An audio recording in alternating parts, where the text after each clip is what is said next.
shots in that thing? And she said, oh, I don't know. And I said, there's nobody looking. So she put 3 shots in it. And I said, holy shit. All right, so we're out here. We talked about it last night. And we're out here with Al and Jeff. And we're starting off on a $5,000 hole-in-one. And this Jeff has had 10 of them. And you already said you're splitting the money. All right. Gladly. You want to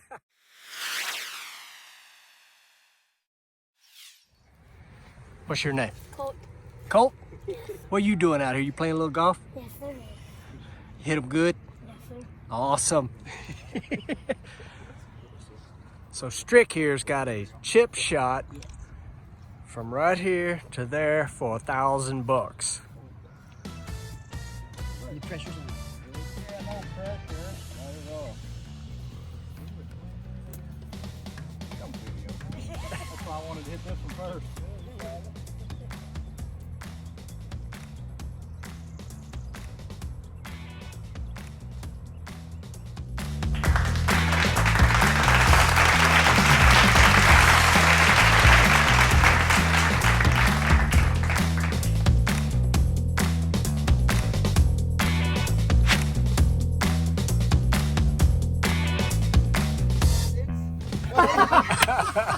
They got good pickers.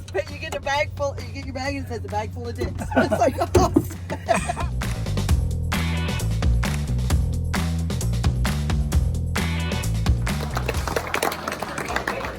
Hey, you're getting a trophy. I'll get a trophy. You're gonna get a big trophy. The biggest one out here today. It'll be the first time they made number 6.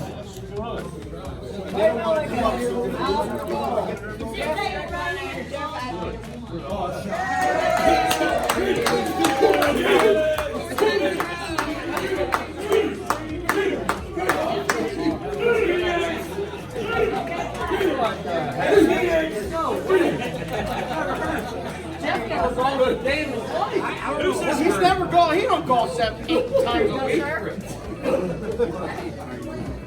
As Mickey Whaley would say, don't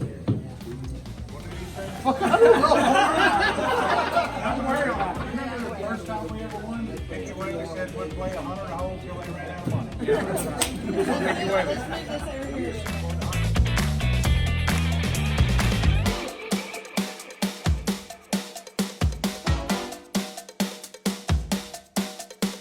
What do you do after you win the golf tournament?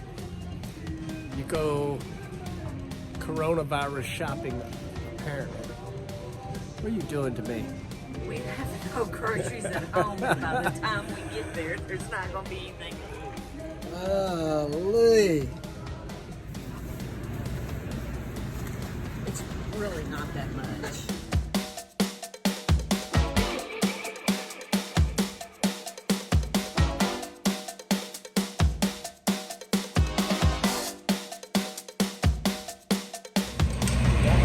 So this is definitely a very strange situation. It is Thursday. We're at the racetrack. We had the awning set up, had the car set up. We got word that the event has been canceled. It's crazy, crazy.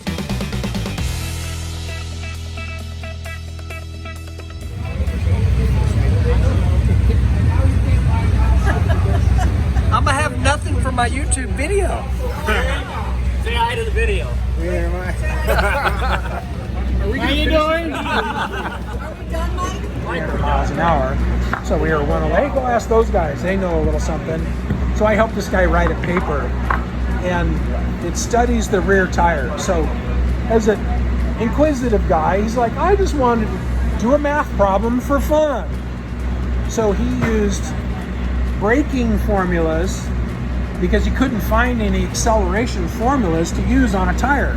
Turns out nobody had ever studied acceleration on a tire and made a math formula out of it so you could predict, diameter, tread width, rubber count, you couldn't, there nothing existed. And he looked for years. It was published that scientists would recognize as anything other than, like something Marvin might have done. Yeah, him and I would, So, long story short, he used braking formulas on the tire go reverse. like you reverse the formula to do forward instead of braking traction. Lots of studies on braking traction, but no studies on acceleration. So he finds out the formulas are no good and won't work. So he works backwards from data and developed a formula that answered how the tire can do what the tire does. So the math formula is no fun to look at because it's like a page long. But the subjective element. What I come up with, what we call in his engineering stuff, him and I talked all the time, is I had what I call my G number. When the car's sitting there, don't forget my car's only 1,000 pounds. When I'm sitting on the ground at the starting line, how much weight per square inch is on that tire, right? And then what I would count on and what you would be counting on is when I hit the nail, I want the tire to slam on the track and grab. So he'd give me a set of 11-inch slicks, and I'd put them in a tire balancer machine and cut about an inch off them to get down to a number where I have enough weight on my car. Now, if I had a Chrysler with 1,400 pounds, 1,500, that's a different thing. I had a whole different scenario. We're at Pomona, and I'm laughing, and Marvin says, I'll give you tires, you'll never break loose. He gives me a set of these friggin' Gevers, and I got a picture of the car, and it looks so weird. I come up to the sight line and lit them up, and they're all going, and he goes, how did you do? It's because I have no weight. You know what I'm saying? There was absolutely no weight. And when I'm watching these guys, the tire slams on the ground and it's grabbing. That was what I was counting on, making the initial surge, off the bam, so the tire, you're slamming it on the tire to get more bite. The why on my tire was, you think you're gonna get more traction, I was getting less traction. So the tire makes its own traction. Yes. So as the tire speed increases, the impact of the tread face on the racetrack hits the track harder, and if you can maintain, it gets the tire working hard. Yeah, I mean, that's what, that's what games we would play. My engine was set up, and the cam, everything else was set up to top RPM. If I was going in a car length at the end, I'm gonna get you. Like when we were talking here, you're gear driven. I was chain driven. Like Pete Jackson, you can keep it because I could retard my cam, get more power on the top end. Even then, you're doing this tricky shit. It wasn't really tricky, like you're changing. And what would happen is you're trying to get my top RPMs up.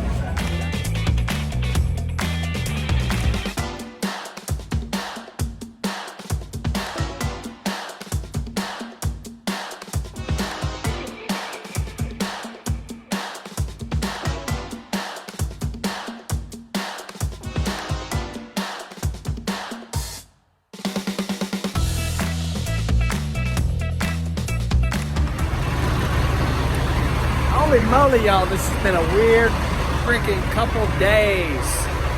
Really not a whole lot to have recorded. Unload and load. And here we are. A couple 100 miles from the house. Spending money. Diesel. Well, after driving a little over 700 miles from Gainesville to the house, these two have a little more energy left than I do, without a doubt. Well, it has definitely been a weird week. Drove down to Orlando, watched the Drag Illustrated Door Slammer Nationals, posted a little video about that. Super excited to go to Gainesville. The dogs are going crazy.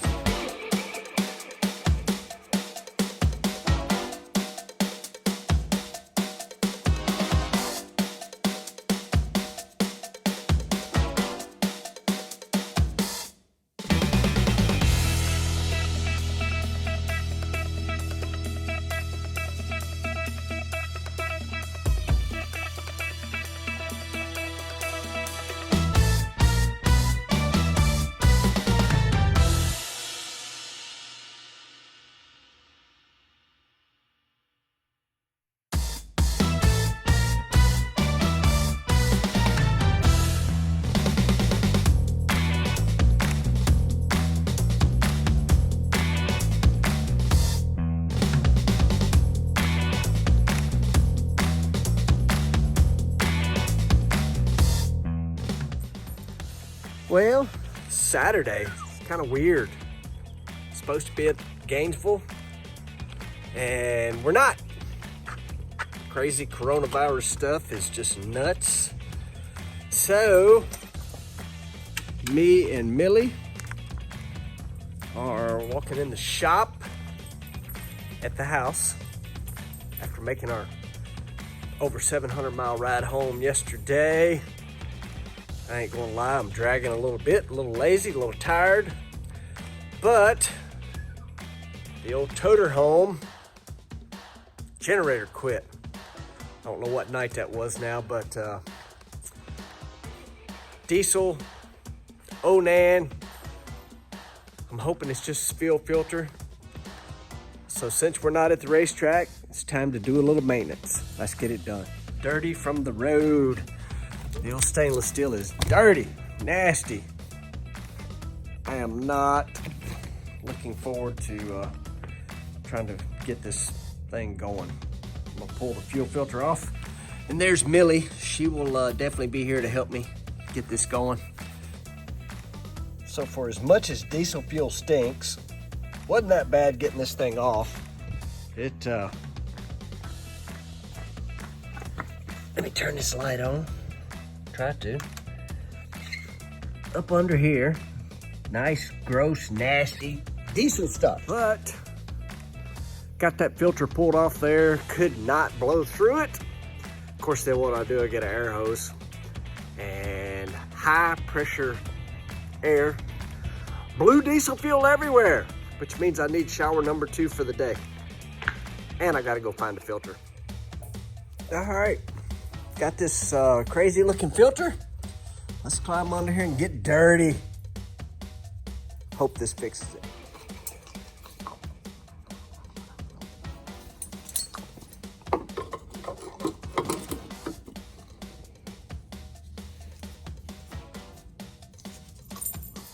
Exciting stuff here, y'all.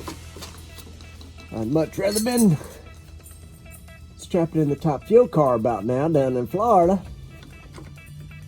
Either way, I still would have had been fixing this.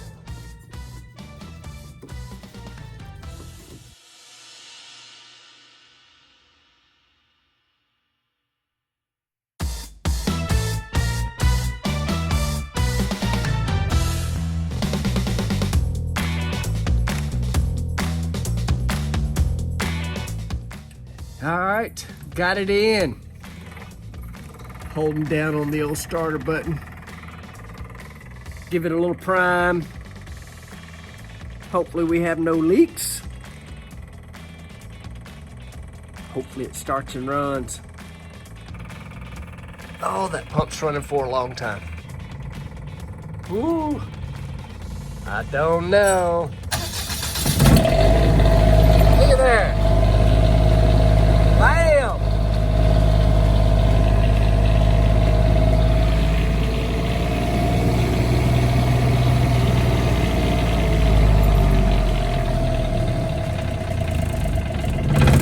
Uh-oh. It died. Not good. And it's flashing a code. Try again. Come on, run.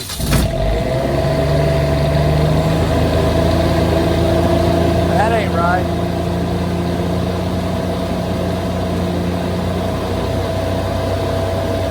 It's gonna go dead. That's what it was doing at the racetrack.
shut off.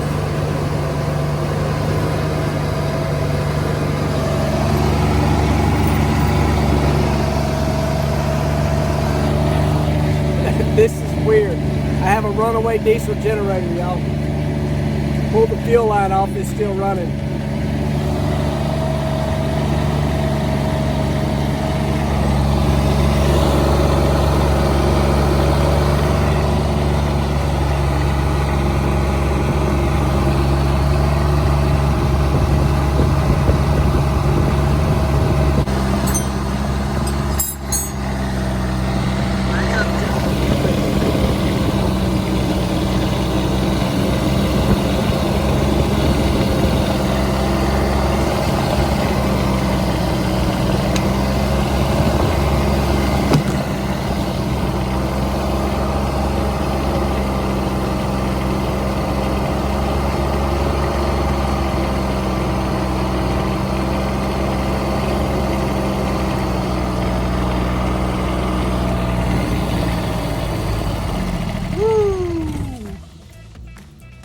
There we go. That's weird. Yes, it is going to Onan. Holy moly, y'all. That's freaking scary. Runaway diesels, not a good thing.